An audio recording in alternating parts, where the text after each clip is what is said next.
दुनिया की तमाम छोटी और बड़ी खबरों के लिए हमारे चैनल को सब्सक्राइब करना न भूलें और बेल का बटन जरूर दबाएं। ममता बनर्जी गुस्से में आकर कहती है असदुद्दीन ओवैसी बीजेपी से पैसे लेकर आ रहा है। मैं ममता बनर्जी को कह रहा हूं, ममता बनर्जी याद रखो, मेरे दिल का हाल अल्लाह जानने वाला है और मैं तुमको जवाब दे नहीं हूं, मैं अल्लाह को जवाब दूंगा।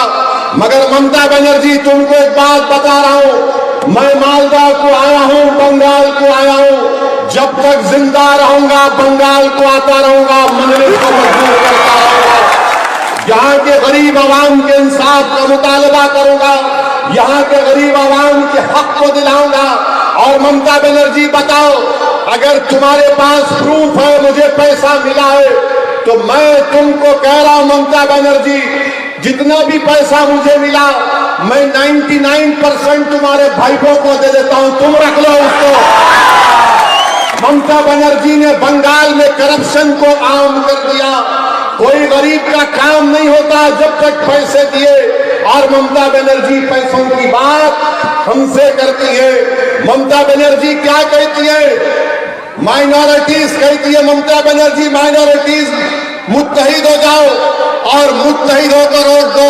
ममता बनर्जी मालदा की सरजमीन असदुद्दीन ओवैसी तुमसे पूछ रहा है, क्या तुमने नहीं कहा था कि तुम एक हिंदू ब्राह्मण हो? क्या ममता बनर्जी ने नहीं कहा था कि हिंदू ब्राह्मण है? क्या ममता बनर्जी ने नहीं कहा था कि उसका गोत्रा छांट लिया है?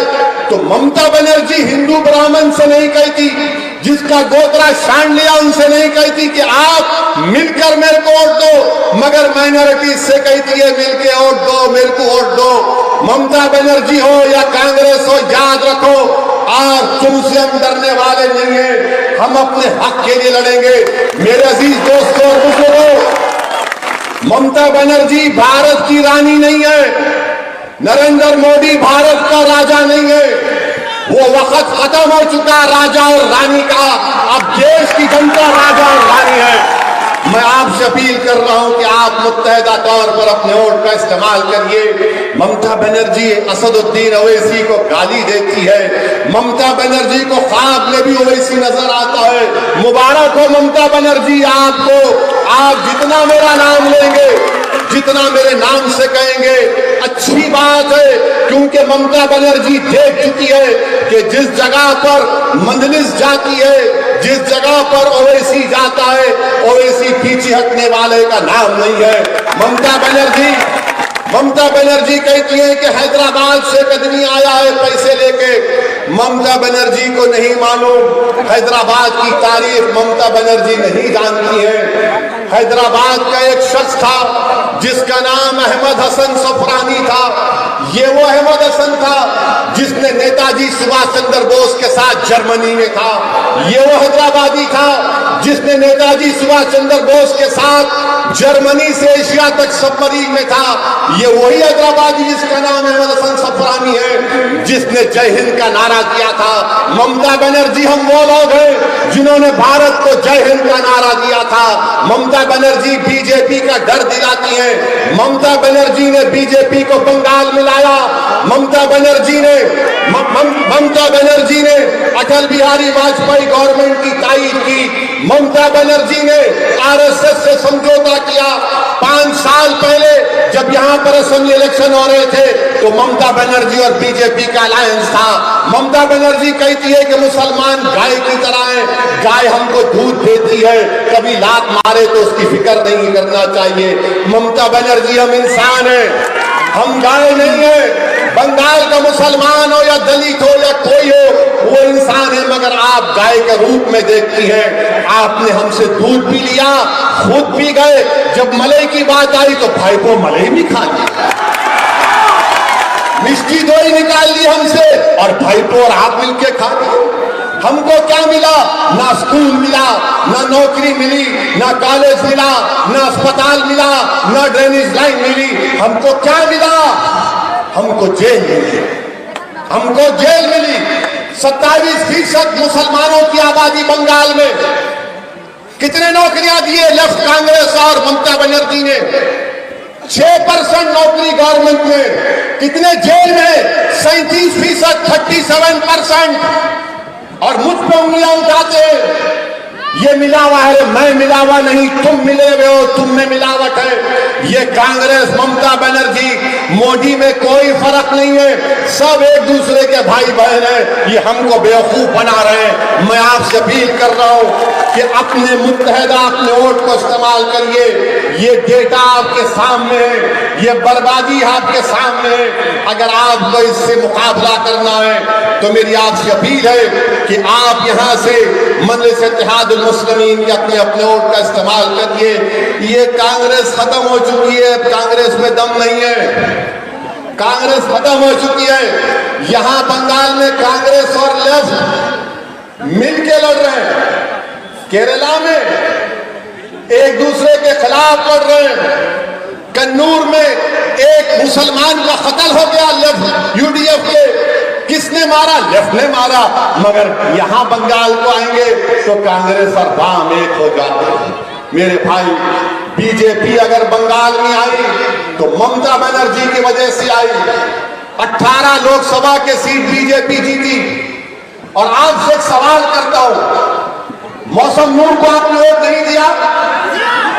कितनों ने वोट दिया मौसम नूर को? हाथ उठाओ। बरोबर खुश नहीं होगा, हाथ उठाओ।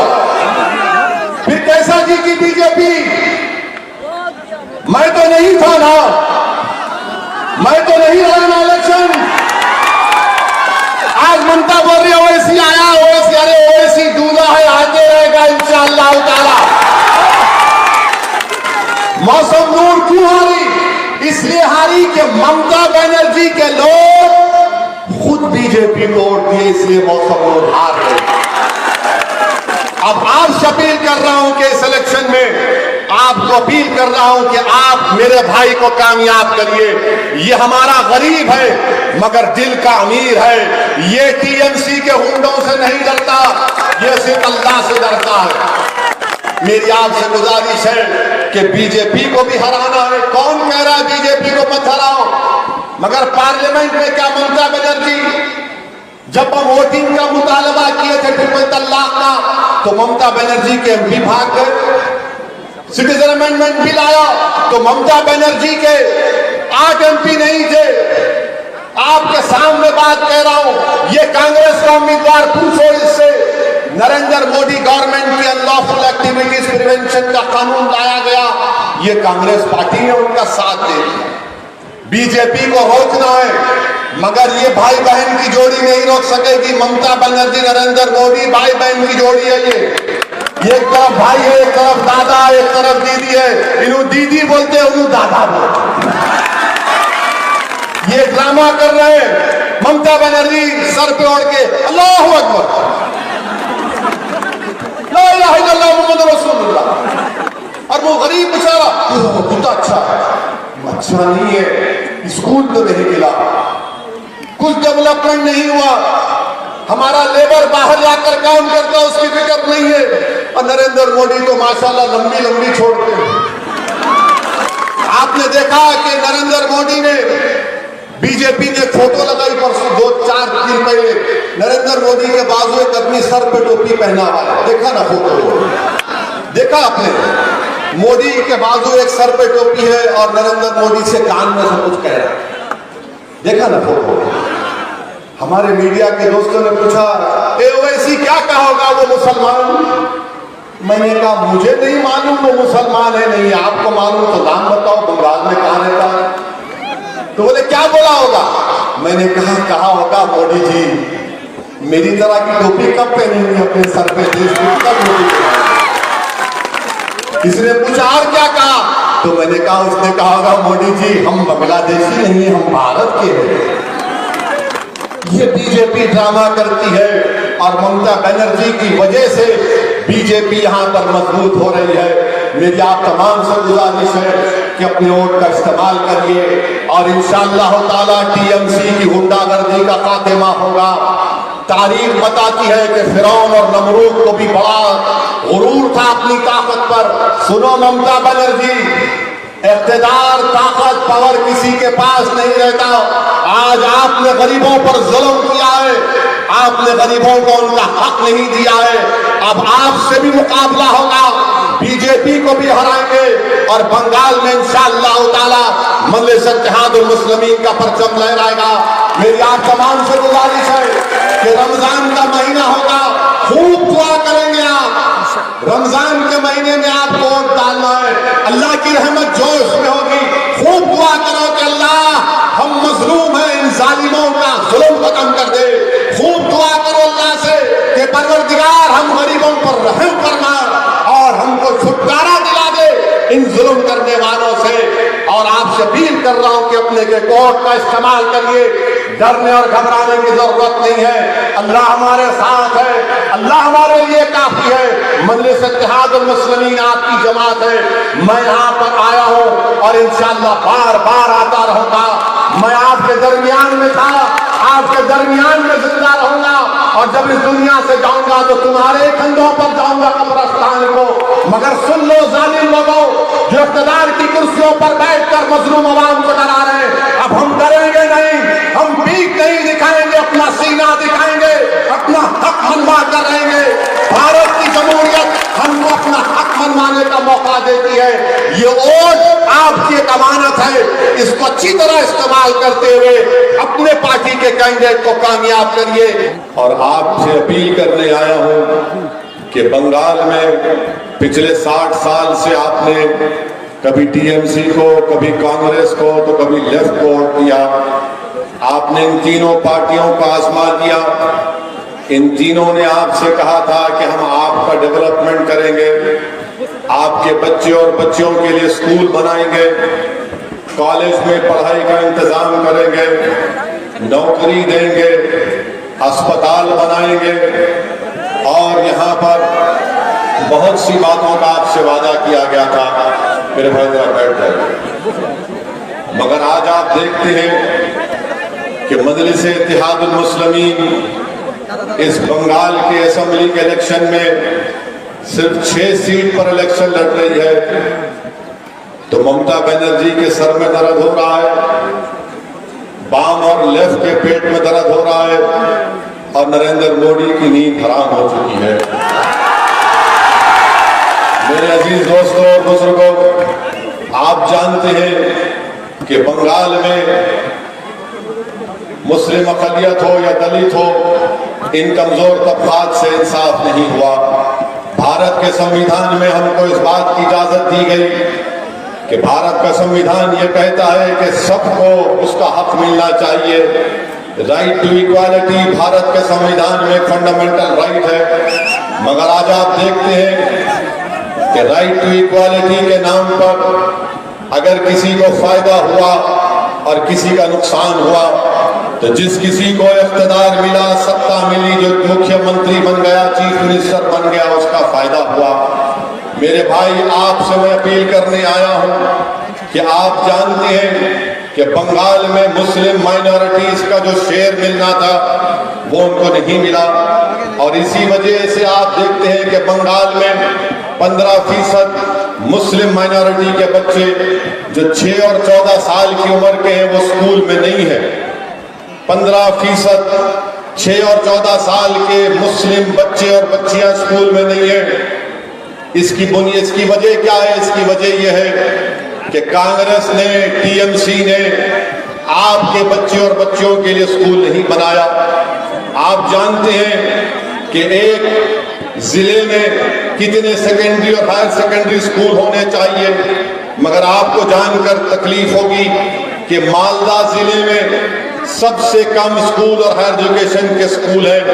आखिर क्यों स्कूल पश्चिम मिदनापुर में, दार्जिलिंग में, बंकुरा में ज्यादा क्यों है, मालदा में कम क्यों है? मालदा में कम इसलिए है क्योंकि आपने कांग्रेस को वोट दिया, तो कभी आपने टीएमसी को वोट दिया, इसीलिए हमारे बच्चों के लिए स्कूल नहीं है। मेरे अजीज दोस्तों और बुजुर्गों, मैं आपको ये भी बताने के लिए आया हूं कि 20% पूरे बंगाल में 20% हमारे बच्चे स्कूल में नहीं है, कॉलेजेस में नहीं है। इसका जिम्मेदार कौन है? मेरे अजीज दोस्तों और बुजुर्गों, मैं आपको बताने आया हूं कि मगरबी बंगाल में 80% मुसलमान सिर्फ 5,000 रुपया महीना कमाते हैं। 80% रूरल इलाकों में और 38% के करीब 2,500 रुपया महीना कमाते हैं और सिर्फ 3% मुस्लिम अकलियत के लोग 15,000 रुपये महीने को कमाते हैं। किस मुंह से कांग्रेस और टीएमसी आपसे वोट पूछने आ रही है? हमारी गरीबी हमारा मुकद्दर बनाकर छोड़ दिया, हमारे बच्चों को स्कूल से बाहर कर दिया, हमारे बच्चों को पढ़ने का मौका नहीं मिलता है, हमको आमदनी में हमारे पैसे कमाने के मौके हमको नहीं मिलते। और यही लोग कहते हैं कि हमने बहुत कुछ किया। क्या किया? मेरे अजीज दोस्तों और बुजुर्गों, आपको मालूम कि आपके मालदा जिले में आपको अस्पताल मिलना चाहिए, अस्पताल नहीं मिलता है। मेरे अजीज दोस्तों और बुजुर्गों, क्यों नहीं मिलता अस्पताल? क्यों नहीं दिया जाता? यहाँ कोई बीमार पड़ता है तो कहाँ जाना पड़ता है उसको? इसका पूछने वाला कौन है? आखिर क्या वजह है कि हमारे बच्चों को अस्पताल नहीं मिलता? मेरे अजीज दोस्तों और बुजुर्गों, पूरे बंगाल में अगर 25% लोगों के घर पर पीने के पानी की लाइन है तो मुस्लिम माइनॉरिटी के पास सिर्फ 15% घरों तक पानी की लाइन आई है। अगर 31% बंगाल में लोगों के घर पे ड्रेनेज है तो मुस्लिम माइनॉरिटी के पास खाली 11% है। आप बताइए इसका जिम्मेदार कौन है? मेरे अजीज दोस्तों और बुजुर्गों, साफ पानी आज भी मालदा में नहीं मिलता, इसका जिम्मेदार कौन है? हमारी बहनें 70% मालदा में बीड़ी बनाती हैं, इसका जिम्मेदार कौन है? क्यों नहीं नौकरी दी जाती? और खुद गवर्नमेंट का ये सर्वे कहता है कि 31% 31% मुस्लिम हाउस होल्ड, मुस्लिम घराने ऐसे जिनका एक बच्चा मालदा से बाहर जाकर अपने घर में अपने बीवी और बच्चे को खिलाने के लिए मालदा से बाहर जाकर काम करता है। क्या वो बाप का हक नहीं बनता कि वो अपनी बच्ची की मुस्कुराहट को देखे? क्या उस बेटे का हक नहीं बनता कि वो अपने बाप को देखे? क्या हमारी बहन को यह ख्वाहिश नहीं है कि उसका शौहर उसके साथ रहे? बताओ मेरे अजीज दोस्तों, ये आपकी बर्बादी की दास्तान मैं आपके सामने रख रहा हूं। जब मैं ये तमाम आदाद शुमार आपके सामने रखता हूं तो ममता बनर्जी को गुस्सा आ जाता है।